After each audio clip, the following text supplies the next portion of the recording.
Florida Springs are a natural wonder and a popular tourist destination. More than half of Florida's counties have springs in them, located mostly in the northern half of the state. In fact, there are more springs in a concentrated area here than in any other state or country in the world. Our spring water is distinctive for its clean, clear quality and warm temperatures, inviting visitors to dive right in. They provide recreation and refreshment, a habitat for wildlife, and drinking water for millions. They have also provided inspiration for artists and writers, with Margaret Ross Tolbert saying springs are a magical place for the solace of the soul. Marjorie Stoneman Douglas said that springs are bowls of liquid light, and Harriet Beecher Stowe said there's nothing on earth comparable to Silver Springs. In fact, the first real tourist attraction in Florida was Silver Springs, before Disney claimed the lead. Several Hollywood features were filmed there, and Weeki Wachie's mermaids have always been a major draw alongside the wonders of nature. But before this, these springs have been attracting indigenous people to build homes by them for thousands of years. Many artifacts have been found in and around these waters, including bones, weapons, and arrowheads. Hundreds of years ago, their luminous quality inspired belief in a fountain of youth, and around 1900, people started building health spas near the springs.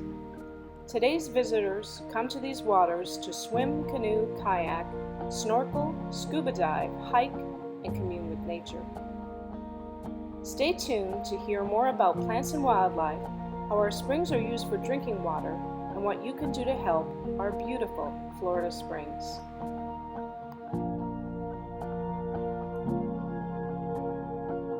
Florida is home to roughly 1,000 different freshwater springs. The spring's constant year-round temperature and stable water flows provide an ideal habitat for hundreds of species of native and migratory wildlife. As we journey through the springs, we will talk about a few of the common species seen throughout these beautiful freshwater ecosystems. One of the most common fish species seen in Florida springs are the bluegill fish. Bluegills are roughly 8 inches long and prefer quiet, weedy waters where they can hide and feed. Their diet consists of mainly insects and insect larvae, small crustaceans, and worms. During spawning season, a female can lay between 2,000 and 63,000 eggs, which will hatch within 30 to 35 hours after fertilization. Water lettuce, cattails, and water lotus are some of the more commonly seen aquatic plant species within Florida springs. These emergent and floating plants provide food and habitat for fish and wildlife and can reduce shoreline erosion. Plant debris from these floating mats can also contribute to the sediment, making the water body shallower. During times of hydrology changes, emergent vegetation can create floating islands that grow large enough to support trees. A pitfall to this, however, is that the water lettuce and hyacinth can completely cover the surface of a water body, which can cause issues for fish and wildlife habitat, recreation, navigation, and flood control. Next is the little blue heron. The little blue heron can stand up to 30 inches tall with a 41-inch wingspan and weigh up to 14 ounces. Their distinctive grayish-blue coloring makes them relatively easy to spot as they feed on fish, insects, shrimp, and amphibians. They like to feed alone and along the floating vegetation, similar to where this one is feeding.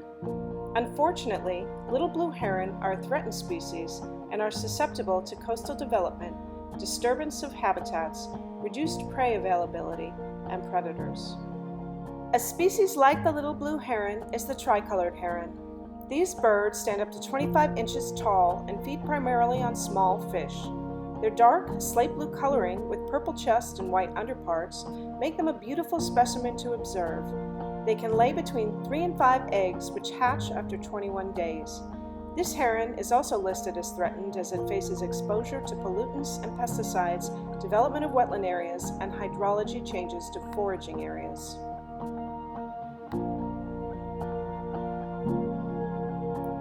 Where do Floridians get their water? According to the St. Johns River Water Management District, over 90% of people living in Northeast and East Central Florida get their drinking water from an underground aquifer. The Floridan Aquifer is the largest in the southeastern United States. The The United States Geological Survey identifies it as one of the most productive aquifers in the world. Collier County on Florida's southwest coast sources groundwater from the North Hawthorne and South Hawthorne well fields, which are also part of the Florida Aquifer System. Miami-Dade and Brewer counties, as well as the Florida Keys, primarily get their drinking water from the Biscayne Bay Aquifer. The Biscayne Bay Aquifer is much shallower and closer to the surface, and therefore is more susceptible to contamination. Palm Beach is unique in that it gets its drinking water from Grassy Waters Preserve, a freshwater marsh.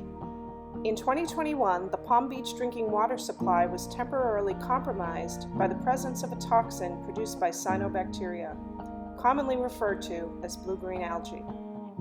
The City of Palm Beach activated emergency wells to utilize groundwater while also making modifications to the water treatment and disinfectant process.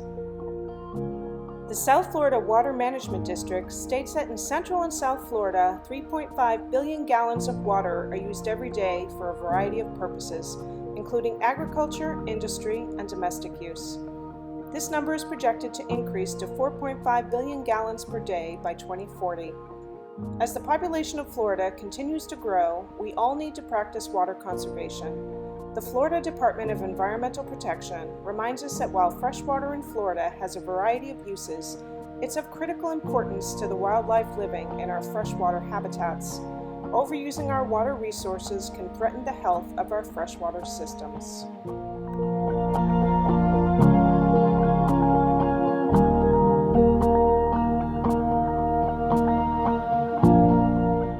The health of our springs is declining. Some springs have been impacted more than others, and some have stopped flowing completely. Our springs are facing multiple threats, primarily due to water overuse and nutrient pollution. Many springs are surrounded by areas and used by agriculture, which contribute to nutrient pollution in the water sources that feed the springs. The limestone structure allows the nutrient pollution to easily flow through the aquifer. Nutrient pollution promotes excessive algae and plant growth.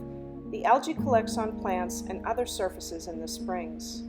It also affects water clarity.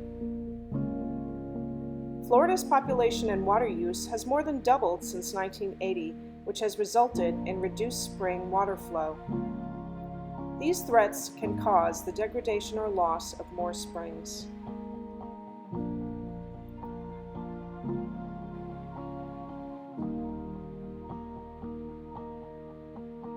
Avoid contact with plants, animals, and stay in designated swimming areas. Use established pathways and leave no trash behind. Install water-saving devices and turn off the water when it's not being used.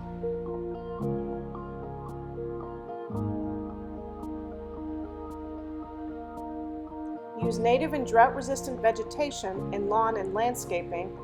Purchase organic and locally farmed produce.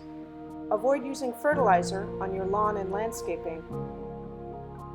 Participate in cleanup events and support nonprofits that advocate for the springs. Write your elected officials in support of the springs and waterways.